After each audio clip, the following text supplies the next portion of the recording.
So yun, okay. Quick update lang KGX at kung mapapansin natin, natutuwa lang ako dito sa ibang bansa talaga, sa Bali, no? Bali, Indonesia, nangyari din to last year. So, last year hindi ako nakasama. Ngayon din, hindi rin ako nakasama ngayon. And then ngayon, kung mapapansin nyo, nakakainggit, no? Nakakainggit sa ibang lugar. Tingnan mo, ay sa Indonesia. Kung mapapansin nyo, talagang open na open doon, mga idol, no? No? Makikita nyo, gustong gusto ng Pilipino. Tapos ito, na. Pagdating sa SEC naman, mamaya i-check natin yan. Kung titignan naman natin dito sa BTC natin, tignan nyo yung resistance, reject, 1, 2, 3, reject. And then ngayon, possible pumunta dito sa first support. Dito sa area na to. Itong area ng 112,700. So sabi ko, mag-entry ako ng long position ng 112, no? Pero sa nakikita ko ngayon, mga idol, kung titingnan nyo, no? Lahat binalikan, no? Tingnan nyo, binalikan. So, ang next ba, kailangan bang balikan si 99? 105? Si 107, di ba? So, tingnan muna natin tong 112. No, possible, baka lang, no? Pag bounce dito sa 112, pwedeng kumuha ng TP1. And then ito, kapag rejected dito sa area na to, possible biglang tumuloy yan pailalim. No? Sabi ko nga sa inyo, hindi ako yung trader na papasok lang ng in or out. Hindi, talagang tinitingnan natin sila. Hanggat hindi nakukuha yung siniset ko, hindi ako pumapasok. Pero possible, no? Pag naman na break to, tong 112 natin, no? Ako, cut loss ako ng 20%. Okay? 20% cut loss. Diba? So, pero pag hindi na break at nag-bounce, possible balikan ang support, ang resistance. Kasi for me, this is very strong resistance dahil na-break, hindi siya rejected yung tatlong candle natin dito, no? 4 hours time frame. Again, this is not financial advice. May kanya-kanya tayong trading strategies, no? Ako sa support and resistance. Kung ikaw doon ka sa 5 minutes time frame or 15 minutes time frame nagtitrade, hindi ako yun, no? Hindi tayo ganun. Kung saan ka profitable, yan, dyan ka, no? Pero kung hindi ka naman profitable sa mga ganyang strategy, magpalit ka. Ako kasi, good ako dito. Kung titingnan natin sa, binura ko lang yung ibang trade, di ba? So, kung titingnan nyo itong trade na to, so, ito yung support natin and resistance. So, panalo tayo dito sa una. Pangalawa, cut loss. And then pangatlo, nag-long position tayo, umabot hanggang dun. So, good, no? Panalo. And then dito, nag-short tayo, panalo pa din. So, kaya lang, hindi na tayo nag-open ng position kasi nga, sabi natin, medyo nakakakabang mag-entry dito sa area na to. So, dito tayo mag-entry, no? Titingnan natin kung papasok. So far naman, mas lamang ang profit natin sa support and resistance. Okay? So, BNB, parang lumipad ng BNB, no? Lumipad ba BNB? Ayan, no? Nag-850, oh. Grabe. Solid BNB, no? So, kung titingnan naman natin dito, ayan na. So, sa sobrang inip, no?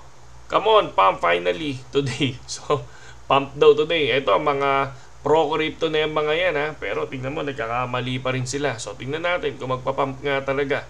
And then, sa Watchers Guru, ang nakita ko lang dito, mga kapatid, ito, UK inflation, ayan, no? To 3.8%, no? Tumaas siya ng 3.8%, highest level in 9 months, no?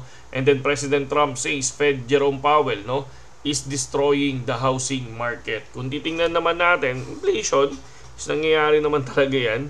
Pero tulad nga ng sinabi ko, pag tumataas ang inflation, walang cut rate, walang rate cut, 'di ba? Pero sa US naman hindi naman, medyo bumababa naman, 'di ba? So, sabi nga natin, 3.8%. Ibig sabihin, mas mabilis tumaas ang presyo kumpara sa nakaraang buwan. Diba?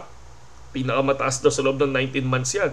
Kasi kapag mataas ang inflation, bumababa ang purchasing power ng pera. Diba? Mas kaunti yung nabibili. No? Karaniwan karaniwan kasi nilalabanan nila yung inflation. Diba?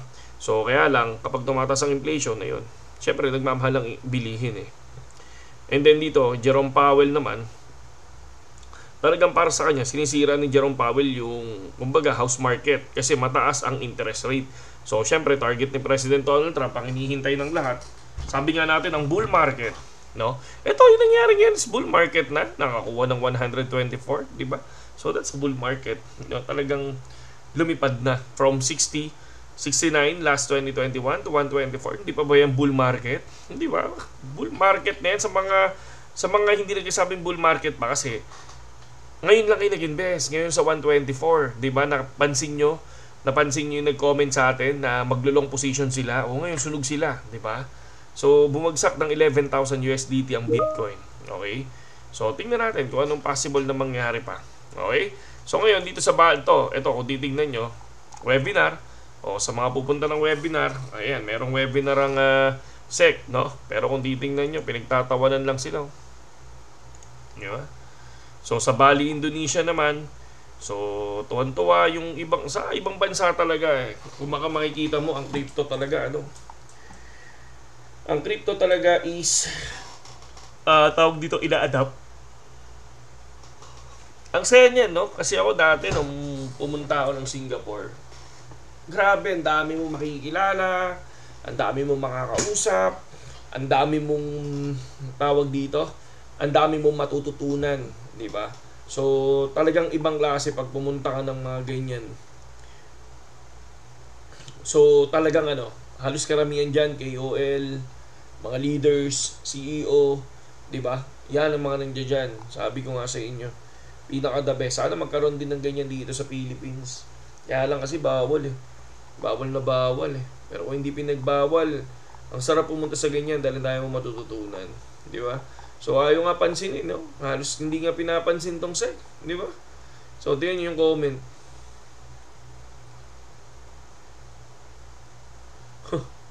Di ba? Nauna yung ban kasi kaysa seminar, ang babata pa lang ng mga dumidiskarte. So, di ba, nakita nyo? So, ang tingin nila, tingnan mo, ang tingin nila sa mga yan, wala, mga young. Di ba? Pero kung mapapansin mo, sa loob ng cryptocurrency, puro young millionaire. So, tingin mo ba papakinggan sila ng mga young millionaire? Parang hindi sila papakinggan. Di ba? Sila, yung mga nasa crypto, di ba? Di ba? Para ma-revive daw ang PSE. So, napakadaming for me, kumbaga yung nangyayari ngayon sa bansa, kung titingnan natin, no? Mas tutukan yung flood control. Di ba? Kasi ang laking billion ang pinag-uusapan doon, mga idol. Billion ang pinag-uusapan doon, di ba? Kitang-kita yung corruption doon sa flood control. Yun ang unahin nyo, no? Yun ang unahin nyo, wag yung cryptocurrency. Diba? So, ito yung mga mamayang Pilipino, dito nag-i-invest, kumbaga namimili sila kung saan sila kikita, diba? Walang kasigurahan ng cryptocurrency, pero natututunan, diba? So, yung iba lang kasi sugarol, diba? Mas tuunan ng pansin, mga online gambling, diba? Kung titignan natin. Pero kung titignan nyo, crypto ang tinutukan nila, diba? Pero hindi mawawala sa tingin ng mamamayan yung flood control. Diba, kitang-kita dyan ng corruption, mga idol. So, sa Mindoro nga lang, diba, nakita nyo yung sa Mindoro? Yung nangyari sa Mindoro, diba? Kita nyo, 1 billion per 1 kilometer. Tayo na walang bakal, ni isa. Tayo na tapos, 1 billion ang nilagay doon. Tapos yung lupa, wala, diba? Lupa, simento lang yata nilagay doon, mga kapatid. Diba? Tapos yung bato daw, saan galing? Sa kanila din. Diba? So, yun ang dapat pagtuusan ng pansin, hindi yung tuunan ng pansin, hindi yung ganito. Okay? So, yun lang. AGX, wala eh. Masyadong mababa yung market. Yung galaw niya parang weekend. So, natural yung galaw na ganito ah. Kaya sabi ko sa inyo, no? Cryptocurrency kasi is natural yan. Yung nakikita nyo ganyan, lumipadas bumaba, natural yan ah. Natural siya. Pero gusto kong tumanap yun, kung titingnan mo, nasa uptrend pa naman. At baka sakan, sana mag-bounce, oh.